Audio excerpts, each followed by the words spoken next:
vamos conversar com a doutora Denise Albano, doutora em Direito Processual Penal. Ela interage aqui com o Jornal Centro-Sul, direto da cidade de Aracaju, a capital sergipana. Imenso prazer, mais uma vez, estarmos participando do Jornal da TV Centro-Sul, trazendo informação com compromisso com a realidade. Doutora Denise Albano, o presidente da República, mais uma vez, Luiz Inácio Lula da Silva, passando pano aí para essa tirania que acontece na Venezuela. Como se não bastasse isso, enviou um representante para um encontro com terroristas no Irã. Qual a avaliação que a senhora faz do comportamento do presidente Luiz Inácio e do governo nessa tendência de estreitar relações com ditadores sanguinários e terroristas?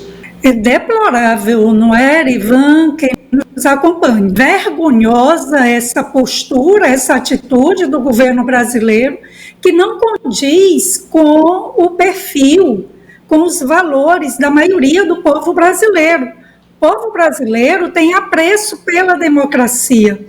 O povo brasileiro repudia ditadores que perseguem seu povo, que condenam seu povo à falta de liberdade, à precariedade de sua vida, como o ditador Nicolás Maduro faz lá na Venezuela, como o povo cubano sofre nas mãos antes dos irmãos Castro e hoje com o ditador que foi escolhido por Fidel, depois por seu irmão, para tocar a tirania implantada em Cuba, como também se verifica com o Ortega na Nicarágua. Povo que sofre perseguição, não tem liberdade de imprensa, há perseguição a religiosos, não há liberdade religiosa. O Lula se alia, é fiador de ditadores, e aí me permita essa observação.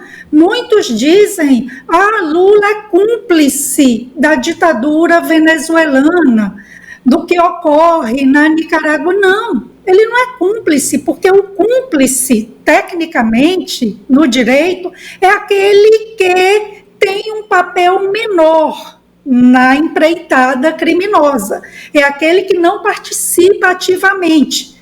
Por isso que se diz que não é autor do crime, mas é mero cúmplice, embora seja reprovável, porque dá aí uma espécie de suporte. Lula, na verdade, é fiador, é uma espécie de garantidor dessas ditaduras que ocorrem aqui na América Latina, porque vejam a importância, o peso do Brasil para aqui a nossa região geopolítica, América do Sul, América Latina. Então, o Brasil, por meio do governo Lula, como que banca essas ditaduras. E para completar, além dessa associação com ditadores repugnantes, também senta ao lado de terroristas. Circulou desde anteontem a imagem do vice-presidente do Lula, aquele que, quando supostamente fazia oposição,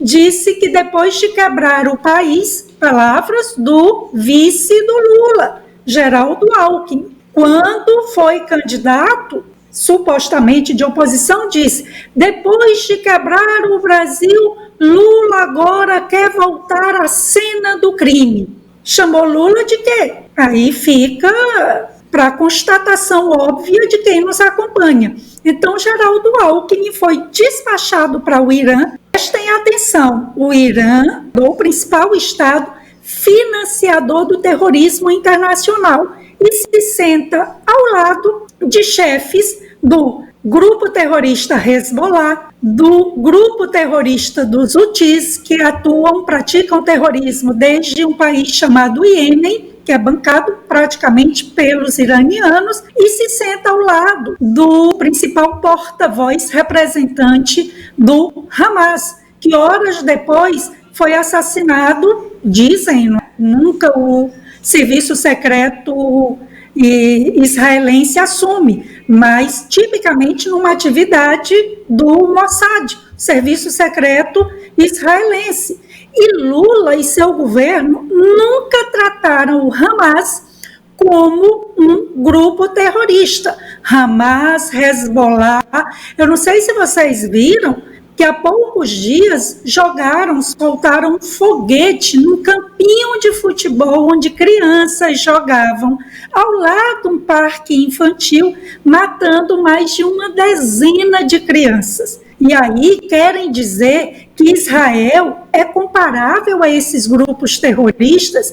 Israel tem alvos certos. Israel, quando vai fazer um ataque a uma base de lançamento de mísseis, avisa a população civil para que ela se retire. Só tem alvos nos que comandam as ações terroristas, mas eles usam os civis, as pessoas, crianças, mulheres, como escudos humanos, exatamente para acusar Israel. Mas Lula se associa, senta ao lado, literalmente, o representante do governo brasileiro senta ao lado de lideranças terroristas. É vergonhoso. O Brasil, definitivamente, por meio desse desgoverno, está ao lado de ditadores e de terroristas. Triste, para dizer o mínimo. Doutora Denise Albano, a senhora fez referência aí a essa declaração do Geraldo Alckmin, e só para reforçar o que a senhora acaba de informar, é sempre bom a gente fazer uma recordação. Depois de ter quebrado o Brasil, Lula diz que quer voltar ao poder, ou seja, meus amigos, ele quer voltar à cena do crime. Doutora Denise, ele disse que Lula quer voltar à cena do crime, voltou, mas ele voltou junto, ainda dentro desse foco aí da relação do governante brasileiro com chefes terroristas e ditadores. Isso prejudica o Brasil, doutora Denise Albano, em que medida? Prejudica. No primeiro momento, o prejuízo maior é a imagem do Brasil perante a comunidade internacional. Primeiramente, a gente já fica com uma nota, com uma mancha de país amigo, fiador, sócio de ditaduras, de grupos terroristas, que é, volto a lembrar, absolutamente vergonhosa essa associação do Brasil e nós brasileiros, por extensão, ao terrorismo internacional e às ditaduras mais sanguinárias. Para além disso, há outro prejuízo, né? Em um segundo plano, prejuízo também considerável para a imagem da nossa diplomacia, antes tão respeitada, diplomacia do Barão do Rio Branco, um grande articulador que fazia uma diplomacia criteriosa e que ao corpo diplomático brasileiro, a nossa representação externa, um respeito considerável. Veja que interessante, como é importante a gente conhecer a história não manipulada pela esquerda. O diplomata brasileiro Oswaldo Aranha presidiu a sessão que aprovou a criação do Estado de Israel, depois da Segunda Guerra Mundial, depois do genocídio do povo judeu, da perseguição pelos nazistas. Um diplomata brasileiro viu essa sessão.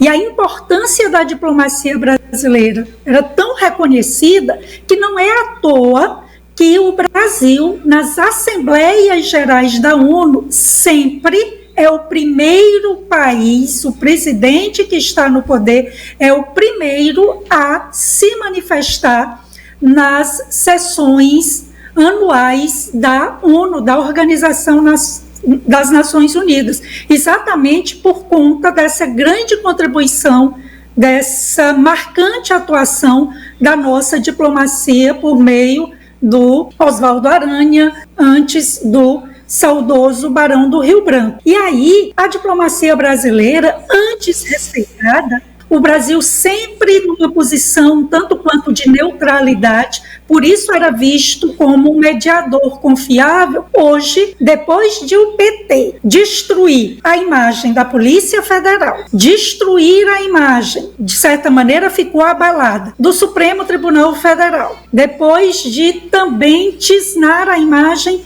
da própria Procuradoria-Geral da República, diante dos episódios que temos de perseguição a presos políticos, de censura disseminada para quem eles apontam como inimigos da direita, agora também destroem a reputação da nossa diplomacia, do nosso Ministério das Relações Exteriores e do corpo diplomático. E, terceiro plano, temos outra consequência: possíveis sanções que o Brasil pode vir a sofrer se de fato se distanciar do chamado mundo civilizado. Lula diz que o Brasil se aproximou do mundo civilizado. Palavras ao vento. O que importa é ver a realidade. A realidade é que o Brasil trabalhou para não ser aprovada uma resolução na OEA reprovando a fraude que foi o resultado que a tirania do Maduro divulgou. O mundo civilizado reconhece que o vencedor foi o político apoiado pela Maria Corina, opositora mais firme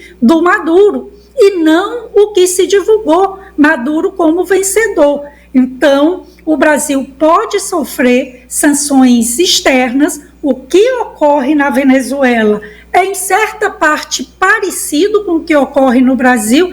As falas do Maduro são no sentido: vamos apressar a aprovação de um projeto de lei para criminalizar o discurso do ódio.